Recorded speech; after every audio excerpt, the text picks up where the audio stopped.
और ईरान पर अमेरिकी हमले के बाद बढ़ा ऑयल सप्लाई का संकट, जिसने अरब देशों को अब अपनी रणनीति और गठबंधन दोनों बनाने के लिए मजबूर कर दिया है।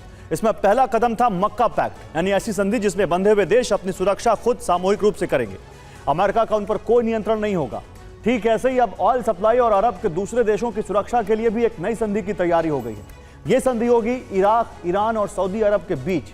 और अगर संधि होती है तो जियोपॉलिटिक्स में यह क्या बदलाव लाएगा, आइए अब आपको इस रिपोर्ट में दिखाता हूं। पश्चिम एशिया की बिसात, नया खेल, बदले हालात। खबर यह है कि मक्का पैक्ट के बाद अब इराक ने ईरान और सऊदी के बीच एक नई सुरक्षा परिषद का प्रस्ताव रख दिया है, जिसका मतलब यह है कि अरब देश समझ गए हैं कि अगर तेल बचाना है तो वॉशिंगटन से नहीं, तेहरान से हाथ मिलाना होगा।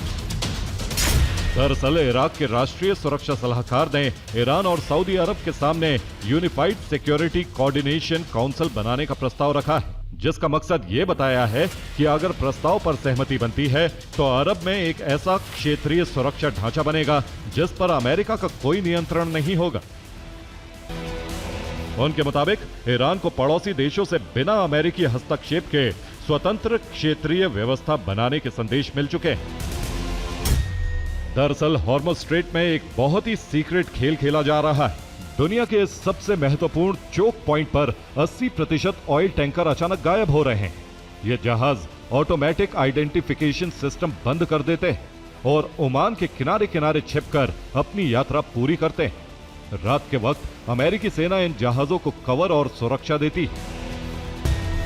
वेंस के मुताबिक यूएस हर दिन 15 मिलियन बैरल तेल हॉर्मुज़ के रास्ते से निकाल रहा है, लेकिन यह लुक्का छुपी का खेल लंबा नहीं चल पाएगा।